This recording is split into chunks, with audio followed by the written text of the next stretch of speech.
Hello students, how are you? I hope you all are healthy and safe at home. Listen students, हमारी जो next poem है उसका नाम है गज़ल, written by Firaq Gorakhpuri. Firaq Gorakhpuri Urdu के एक बहुत बड़े शायर हैं और ये कविता जो है उन्होंने कवि मीर से इंस्पायर होकर लिखी है। कवि मीर भी उर्दू के बहुत बड़े शायर हैं और फिराक गोरखपुरी के गुरु भी हैं। तो इस कविता में उन्होंने उर्दू भाषा का प्रयोग किया है, उर्दू के काफ़ी सारे शब्दों का प्रयोग किया है और तत्सम तद्भव शब्दावली भी है उनकी। इसमें उन्होंने वियोग श्रृंगार रस का भी प्रयोग किया है। अपनी प्रेमिका को संबोधित करते हुए उन्होंने लिखे हैं कुछ शेर और जिसमें वियोग श्रृंगार का वर्णन आपको मिलेगा। तो स्टार्ट करते हैं, पहला शेर पढ़ते हैं। पहले लिखते हैं वो, नौरस गुंचे पंखुड़ियों की नाजुक गिरहें खोले हैं। नौरस गुंचे, नौरस यानी युवा, जो अभी अभी युवा हुए हैं। गुंचे यानी फूलों की कलियां, पंखुड़ियां यानी जो फूलों की कलियां की पंखुड़ियां हैं। की नाजुक गिरहें, गिरहें होती हैं गांठें, खोले हैं। अब आपने कलियां देखी है ना, फूल की कली होती है, पहले जब उसकी परतें जो हैं उसकी गांठें जो है खुलती हैं, धीरे धीरे वो फूल बन जाता है। तो ये बसंत ऋतु का वर्णन करता है कि बसंत ऋतु जब आती है तो उसमें जो युवा कलियां होती हैं, नौरस युवा, गुंचे यानी फूलों की कलियां, जो बसंत ऋतु में फूलों की युवा कलियां होती हैं उनकी नाजुक गांठें खुलकर उनकी पंखुड़ियां जो है वो खुल जाती हैं और फूल बन जाते हैं। या उड़ जाने को रंगोबू गुलशन में पर तोले हैं। और कवि को क्या लगता है कि वो फूलों की जो रंग है, फूलों का जो रंग है और बू यानी उनकी जो खुशबू है, वो उस बाग में, गुलशन यानी बाग में, आकाश में उड़ जाना चाहती है। जो उनका रंग है और खुशबू है वो आकाश में उड़ने के लिए, उस बगीचे में फैलने के लिए अपने पंख तोल रही है।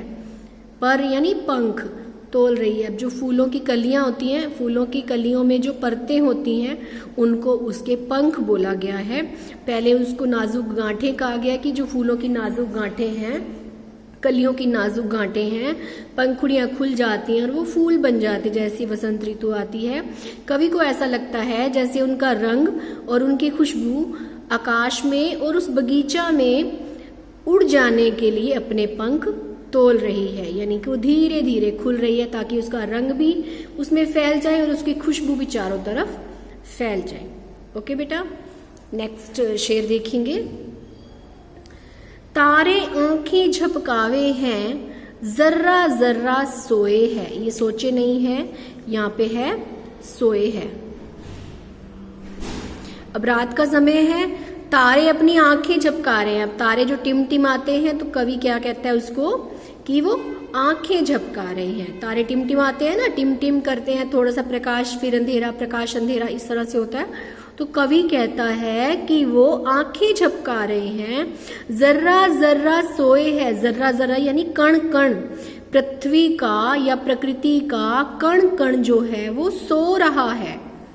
तुम भी सुनो हो यारो, शब में सन्नाटे कुछ बोले हैं।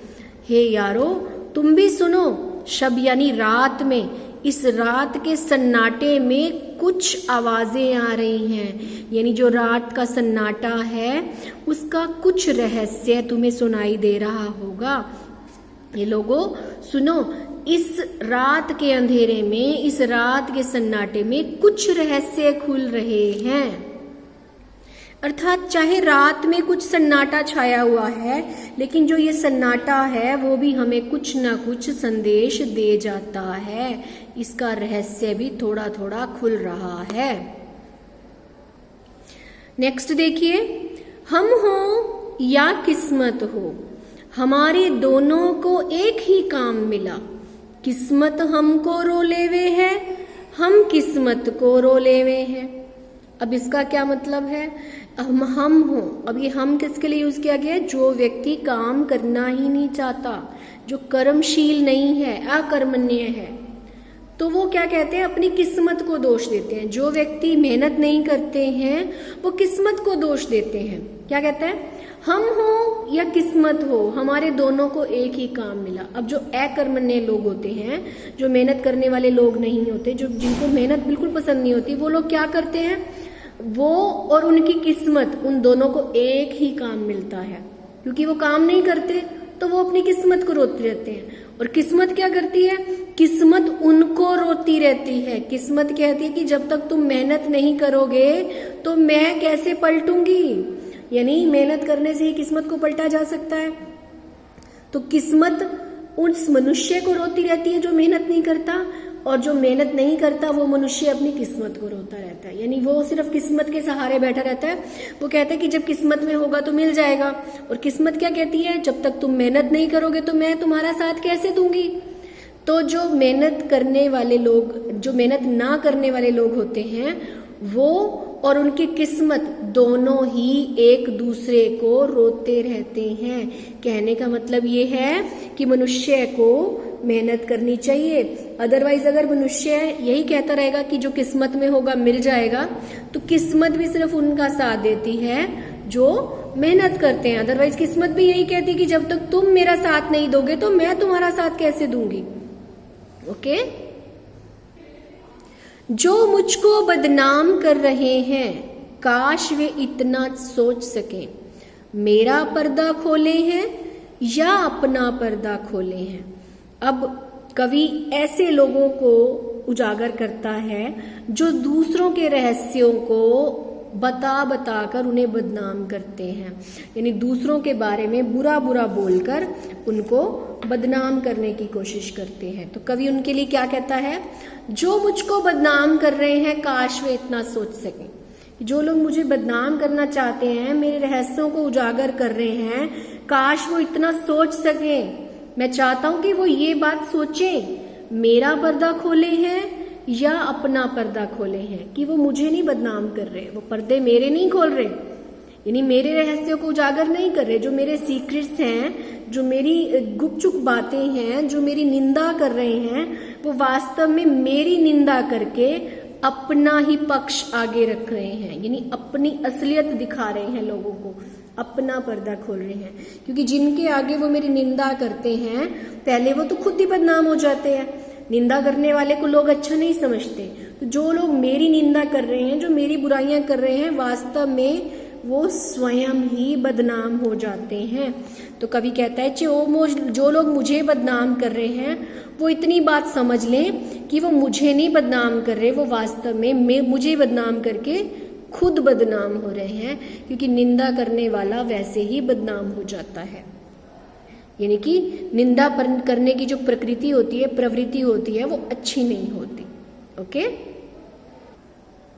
ये कीमत भी अदा करे हैं हम बदुरुस्ती ए होशो आवाज, तेरा सौदा करने वाले दीवाना भी होले हैं। अब कवि जो है इसमें अपनी प्रेमिका को संबोधित करता है। वो कहता है कि प्रेम जो है वो एक अनमोल चीज है, उसके लिए कोई भी प्रेमी कुछ भी कीमत चुकाने को तैयार हो जाता है।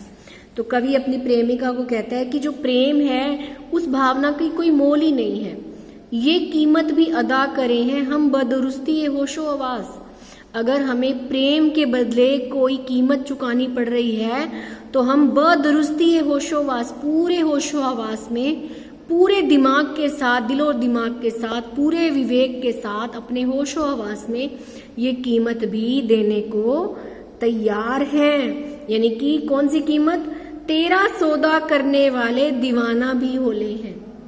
यानी उस प्रेम के बदले, तेरा सौदा का मतलब कि तेरे प्रेम का सौदा, अगर तेरे प्रेम के बदले हमें लोग दीवाना भी कहते हैं तो हम वो दीवाना बनने को भी तैयार हैं। यानी कि अगर हमें कोई तुम्हारे प्रेम के बदले ये कीमत देने के लिए भी कहता है कि तुम्हें लोग दीवाना कहेंगे, तो मैं पूरे होशो हवास में, पूरे विवेक के साथ ये कीमत भी चुका दूंगा। क्योंकि जो प्रेमी होते हैं, जो सच्चे प्रेमी होते हैं, उन्हें किसी चीज का डर नहीं रहता, उन्हें समाज की कोई चिंता नहीं रहती, चाहे उन्हें कोई लोग पागल कहें या दीवाना कहें। तो प्रेम के बदले अगर लोग उन्हें दीवाना भी कहते हैं तो ये चीज भी उन्हें स्वीकार है। तो तो कवि कहता है, मैं खुशी खुशी ये कीमत देने को तैयार हूँ पूरे होशोवास में कि अगर तुम्हारे प्रेम के बदले लोग मुझे दीवाना कहते हैं तो मैं दीवाना बनने को भी तैयार हूँ। तो बेटा आज के लिए इतना ही, क्योंकि 5 शेर हो चुके हैं हमारे। 5 शेर का अनुवाद मैंने आपको करवा दिया है, बाकी 5 शेर जो हैं वो अगली कविता में, अगले वीडियो में हम करेंगे। तो आई होप ये आपको समझ में आ गया होगा। Thanks for watching, have a good day.